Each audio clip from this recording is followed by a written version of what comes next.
Poultry farmers around the world have been on high alert over a highly pathogenic strain of avian or bird flu. In recent months, it's been found on poultry farms in Australia, along with wild bird populations in Antarctica. It's raised concerns about what would happen should the disease spread here to Aotearoa. A few weeks back, I paid a visit to a poultry farm near Auckland to understand how the industry was preparing for a potential outbreak of avian flu. And then this week, the country's first case of a high pathogenic avian influenza, otherwise known as bird flu, has been identified on our shores. It was found on a commercial free-range Otago egg farm in Morake, managed by Mainland Poultry. The country's egg and poultry sector, of course, on high alert after the discovery of avian influenza. An Otago egg farm is in lockdown, and the culling of chickens will start after some birds tested positive for a highly contagious strain of avian bird flu. Another shed on an Otago chicken farm has now been found to have a high pathogenic strain of avian influenza or bird flu. Though the H7N6 strain found in Otago differs from the H5N1 strain feared overseas, preparing for a potential outbreak has been front of mind for those like Len and Ashley Wilson. The couple manage one of Brink's chicken farms in Maramarua, about 70 kilometres south of Auckland. The farm's home to some 360,000 broiler chickens housed across 8 sheds. So my name's Len Wilson. I'm in charge of kind of all the new developments for our broiler sector for Brink's, all family-owned company stuff. My name's Ashley Wilson and I'm the manager of Maramarua Farm, one of our Brink commercial sites. This is quite a new farm, I understand? Yes, so we finished the development in November last year. It took about 3 years. We built through the COVID pandemic, which provided a bit of challenges. We're roughly about a year of actually completing the actual build. We've still got a bit to do around aesthetics, but we're chipping away at it. And how many sheds, how many chickens have you got? Yeah. So there's 8 sheds, so we're consented for 8 sheds, and we house 360,000 broilers. Though set up to be a free-range farm, the chickens remain inside for now, separated from wild bird populations, which may carry disease. On farm, there's a range of biosecurity measures in place to defend the shed. That's probably something that we should be looking at more around maybe bird scarers and stuff like that. So we can't really control, to a certain degree, a path of a wild bird. As you can see, we've got the forestry just at the back of us. We've got a massive native block on the neighbour's property. So we really try and just control what we can control here. That's probably the next step for us, is maybe bird scarers, making sure we're not got like ponds or anything like that. We can attract birds in, containment of our feed, making sure that our delivery drivers aren't spilling any feed or they're collecting that feed as quickly as possible. That's about all I think personally we can control. What does day-to-day risk management look like, or biosecurity risk management look like on a property like this? Controlling visitors to site and staff is our major part of controlling biosecurity. Minimal access to farm. You don't want people that aren't supposed to be here being here. We've got a sanitation point where all vehicles coming on site wash their wheels, sanitise them, and then anybody entering any of our broiler houses have to use our protocol of entering and exiting, making sure they follow that perfectly is the manager's job. Our sheds are fully wild bird proof, like all inlets, fans got grating on them so wild birds cannot access into the sheds.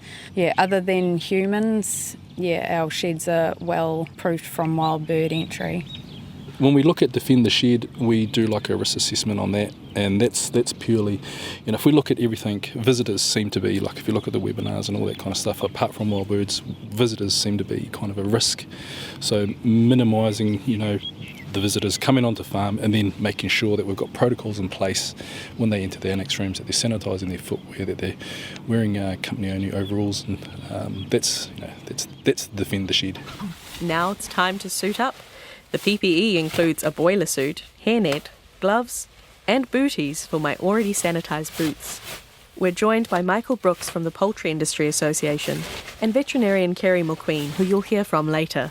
Michael Brooks, Executive Director of the Poultry Industry Association and the Egg Producers Federation. Kerry McQueen, I'm a veterinarian working in the poultry industry. You'll hear from them later. What's the process now, Len? So as we enter the annex room, the process will be to dip our boots, and staff, on-farm staff, will hop into shed-only overalls. That's why I've carried mine down.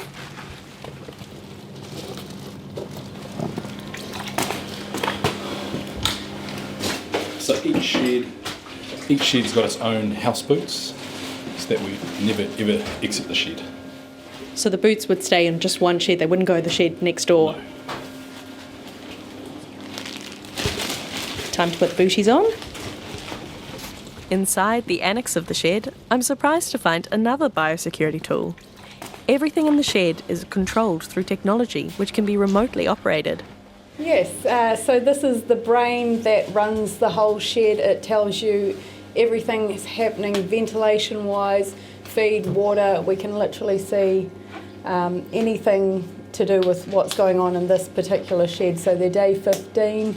This is how much water they've drunk in the last 24 hours. And then ventilation-wise, we can look at what the temperature is, what we want the temperature to be, and literally anything you need to know about what's going on inside the shed. And I can also remotely look at this stuff from my cell phone as well. So I'm literally connected to the sheds at all times. So you might not even need to go into each individual shed, if you just wanted a quick check, you could just do it on your phone. Definitely. Oh, amazing. Yeah, so it's very high tech. Stepping into the shed, I'm met with a cacophony of 45,000 chooks chirping. The shed measures about 144 by 20 metres, with a sawdust bedding over concrete. Large fans help keep fresh air circulating, though they have also been bird-proofed. Rows of wires provide round-the-clock feed and water. If you look at all our inlets too, exhaust fans, we might be able to go when we walk up under there. Everything's all bird-proof, so we've basically bird-proofed the whole shed.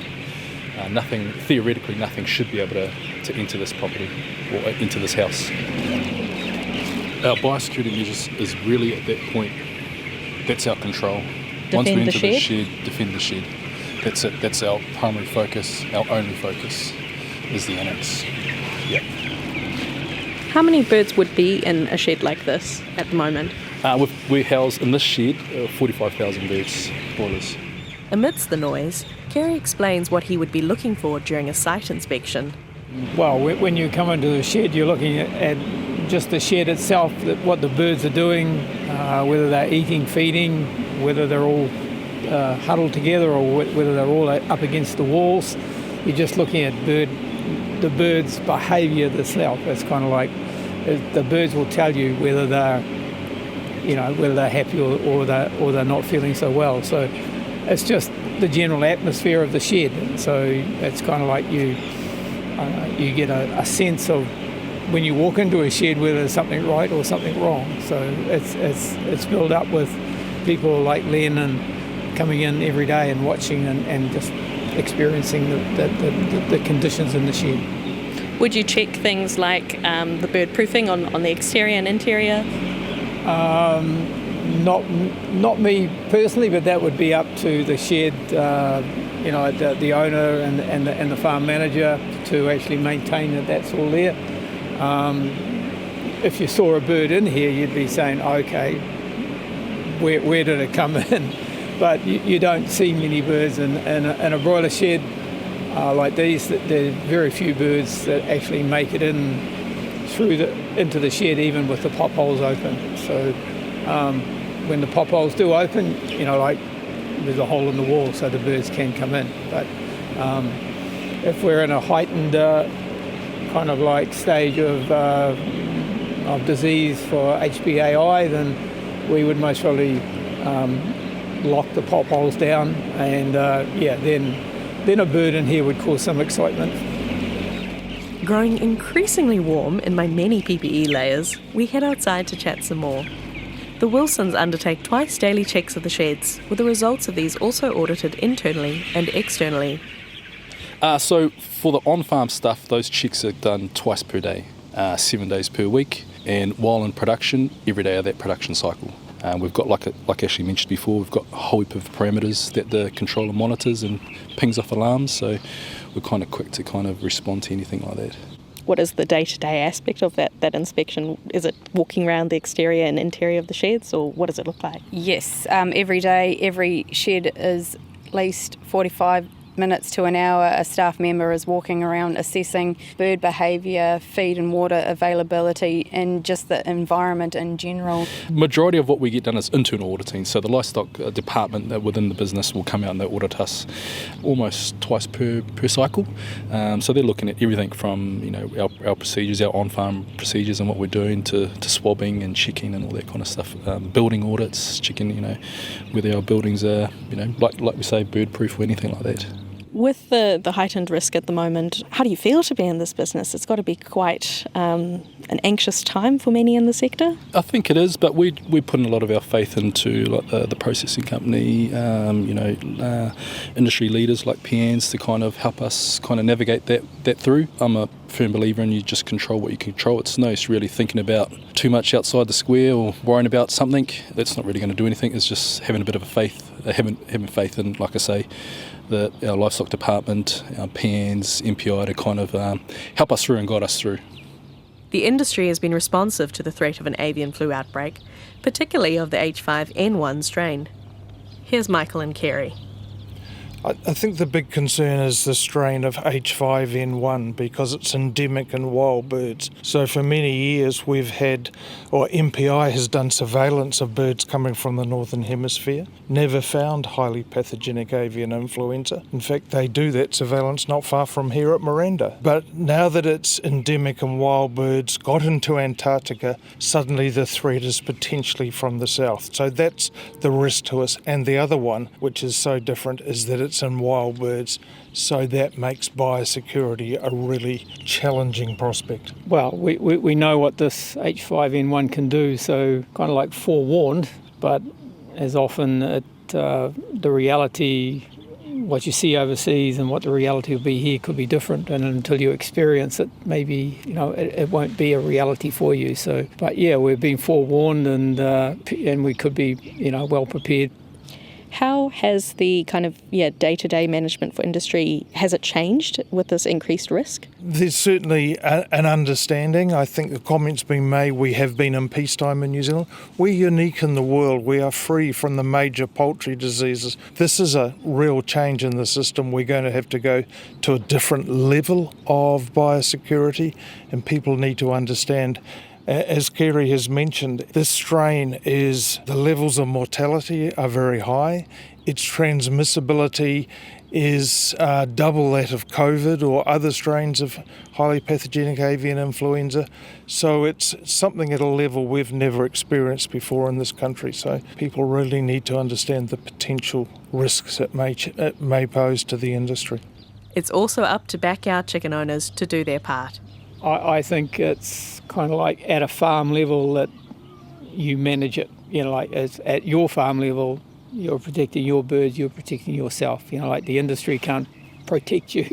It's got to be you, basically, that are at the forefront of keeping this out of your sheds and out of your birds. We were recently overseas, trying to take some learnings from overseas handling of the virus. What can you tell me that you learnt from your time abroad? Both Australia and the UK that we visited have been dealing with this for 30 years plus. So they have kind of well-developed responses and rules and regulations, and it's horrifically expensive. If you look at the Australian outbreak, they're going to spend somewhere around $80 million for 1.3 million hens, or 1.3 million birds. So it is an expensive process, but I'm hopeful, that within that Victorian area there were birds that weren't affected and farmers could carry on farming. So basically, it's you can manage your birds so that you actually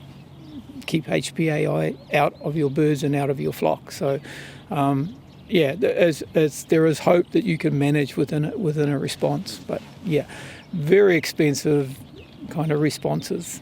The industry's been working very closely with MPI. One of the questions I understand that has come up is the matter of compensation, farms which may face having to completely destock. Where are things at, and how do you feel the response from government has been? So we've been involved in a number of working parties.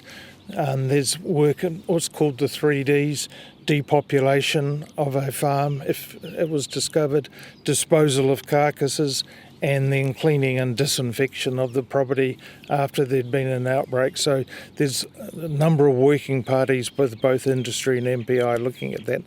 Compensation is interesting in that under the Biosecurity Act, a farmer gets compensated for their birds if the birds have to be depopulated as a result of a government order. So if they die as a result of the disease getting in, you don't get compensated for that. It's only if MPI then come and say you've got it, you need to depopulate the whole farm, you get compensated for that. So I think we're trying to make sure that farmers understand that message. And what's your defence? Your defence is make sure your biosecurity is as good as possible to stop it from getting in. And that's the really core message there. As Gary has mentioned, we look at the figures from both Australia and the UK and they're just eye-watering. And we've got some real issues in terms of that sort of response. We're a sizable domestic industry, but we're not a really large-scale industry in New Zealand, so those costs would have a real impact on the New Zealand industry. Industry and MPI can provide the information, and in the case of the layer industry, the Egg Producers Federation is providing free audits by QCons on farm against a biosecurity audit that we've developed. We developed a number of documents to help farmers.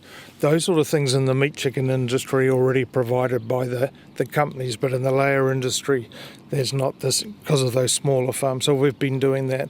But again, the information is there. The farmers have got to pick it up. And I would say to backyard flocks, doing the same, just looking for that information, trying to understand where you could look after yourself as well and your birds. It's worth noting again the H7N6 strain detected in Otago is not the same as the H5N1 strain found overseas.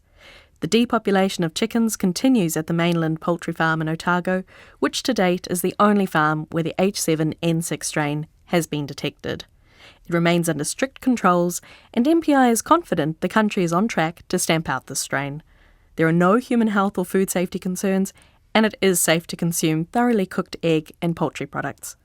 Anyone with concerns or further questions can visit MPI's website, mpi.gov.nz, where they have a range of resources to help. These will also be on our webpage, rnz.co.nz/countrylife.